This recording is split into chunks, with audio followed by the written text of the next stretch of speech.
Sitting behind me is a large painting that's 36 inches high by 48 inches wide. It's oil and canvas. It's a painting that I've wanted to do for at least 2 years, but I didn't feel like I was ready. Let me tell you the story about this painting.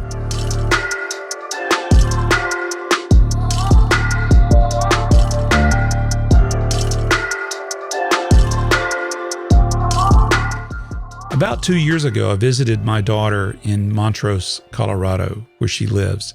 One day I decided I wanted to do a road trip, and I had with me an old, ancient Yashica Mat 124G film camera. I wanted to capture old brick and mortars throughout the small towns of Colorado. I know you're thinking, what? Film still exists? Yes, it does. In fact, there's a bit of a boutique resurgence interest in film as an art medium for photographers. So was my motive. I wanted to go out and take some images with this Yashica Mat 124G. And I came across this drive-in restaurant in Delta, Colorado. I was driving north on Highway 50 just before you get to the downtown area of Delta, and there on the left was this old drive-in restaurant. It reminded me of the old Tiger Den in Douglasville where I grew up. These things, they just don't exist anymore. And Sonic doesn't count. That's just not the same thing. This was a family-run business, or at least that's what it appeared to be. And that's the way the old Tiger Den in Douglasville was too. So it was an old family-run restaurant that was fun to go to. So, you know, there obviously a bit of nostalgia there. And also, you know, I'm wondering, what is the story behind this place? It's closed. It obviously had been out of business for quite some time.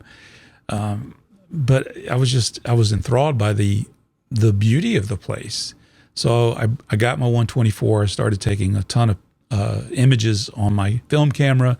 I did a lot of backup images with my iPhone as well, just to have just in case. And that's the thing. It was so beautiful.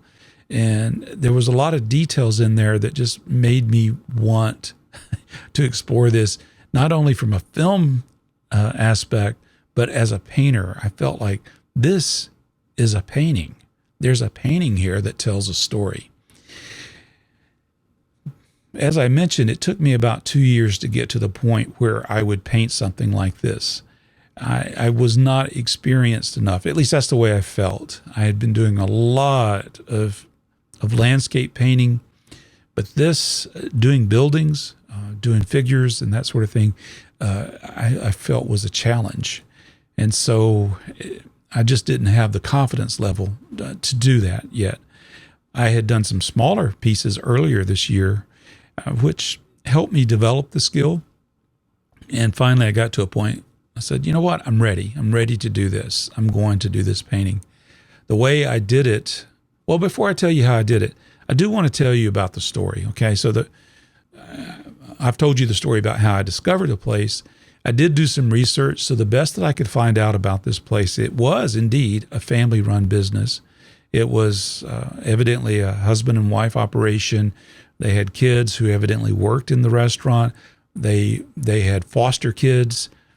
No doubt some of them may have also worked at this restaurant. So they were a very family-oriented family who loved kids as well as foster children. So I just thought, wow, there's quite a story here. The dominant theme to me in this image that I took, I don't show the whole restaurant, the part where the cars park and the bellhop would bring out the food that's ordered.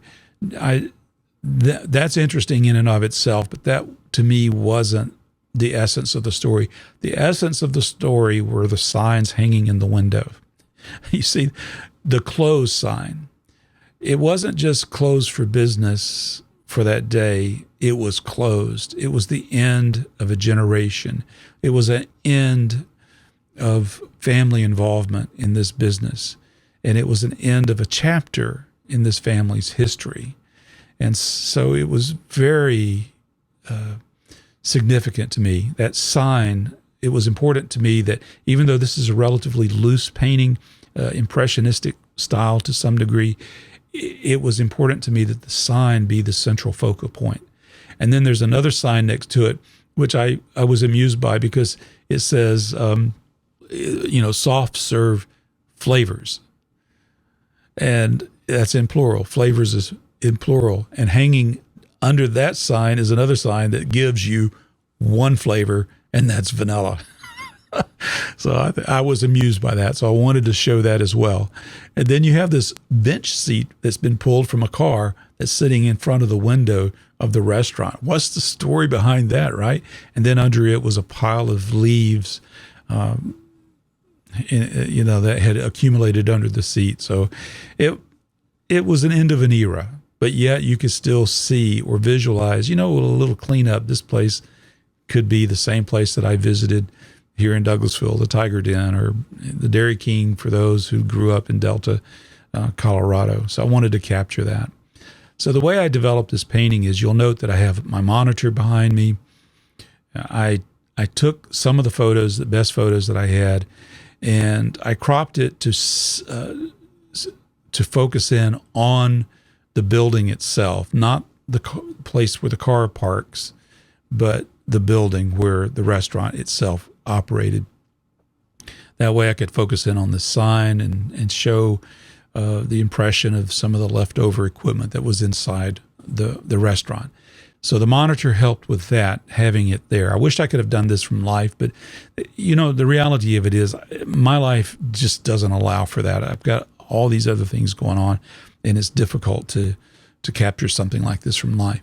So I had a good reference photo that I edited to make it a little bit cleaner and focus in on what I wanted to paint, and was of the same proportion of the canvas that I wanted to paint on. I use a Home Depot carpenter's pencil. The reason I like to use those pencils to sketch out a drawing on the canvas is it's broad-sided. It's a broad-sided lead, or graphite, I should say. So I can sharpen it down. I can have broad strokes as well as very thin lines. And so I lightly sketch out the main points that I want to paint. It helps me space things out. I have to do that.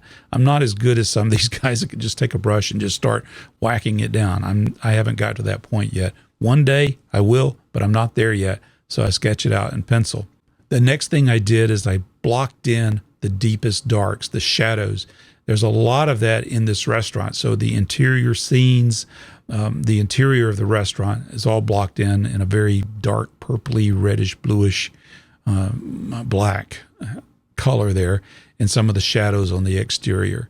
So those were blocked in. The next thing I did is I blocked in some of the main colors. The color in this painting that's dominant is the blue. The blue of this restaurant fascinated me. It's such a beautiful color. It's faded, it's chipped. You see the fascia, the paint is lifting off and peeling away, but I wanted to capture that. So the blue was the first color that I put in. Then I started doing the brick work, the sidewalk, the road, the background with the trees and the poles and the shadows, the bench seat from the car, the leaves under the bench seat. The thing I saved for the last was the sign, the closed sign. That sign needed to stand out, and I wanted it to match the tone of the rest of the canvas. And so that was the very last thing, the signs, the building number that's in the upper right-hand corner, 1558, Highway 50, Delta, Colorado. And then the closed sign, and then the soft serve flavors, vanilla signs. Those were done last, and that's what brought it all together. Now, at that point, I thought I might be finished with the painting, but as I studied it, sometimes you have to do that. You've got to sit back and just rest, because your mind just starts interpolating all this stuff, and you begin to ignore things that you shouldn't be ignored.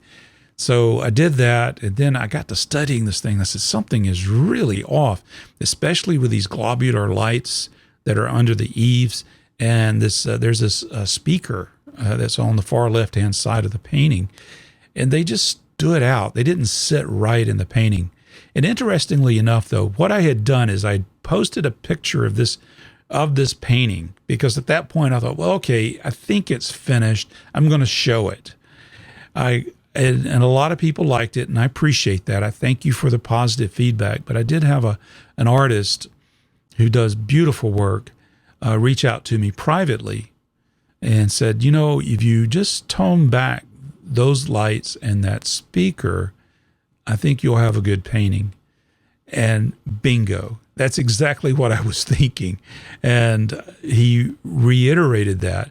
But I was perplexed as to how I was going to do that. So what he suggested, he says, you can use glazes. The nice thing about the glazes is they're very forgiving, very easy to lay down.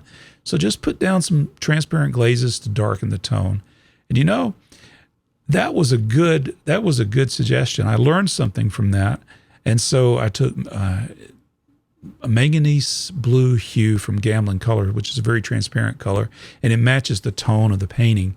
So I experimented with that, and I started laying down gently glazes to darken the lights, the shadows under the eaves, so it would sit properly in the painting. And so what you see behind me is the finished results of that. Those items do not stick out like a sore thumb anymore. So I deeply appreciate the criticism that I got. It was constructive criticism. It can sting a little bit when you hear that, because you're thinking, this is your baby. You've put a week into this. It's got your heart and soul into it. You're bearing everything, as it were. And so if someone says something negative about it, it kind of hurts a little bit. But the reality of it is, I want to be a good painter. And I can't do that if all I have is myself teaching me. That's kind of a misnomer to be self-taught, right? So I'm grateful for that criticism. So I hope you enjoy this painting.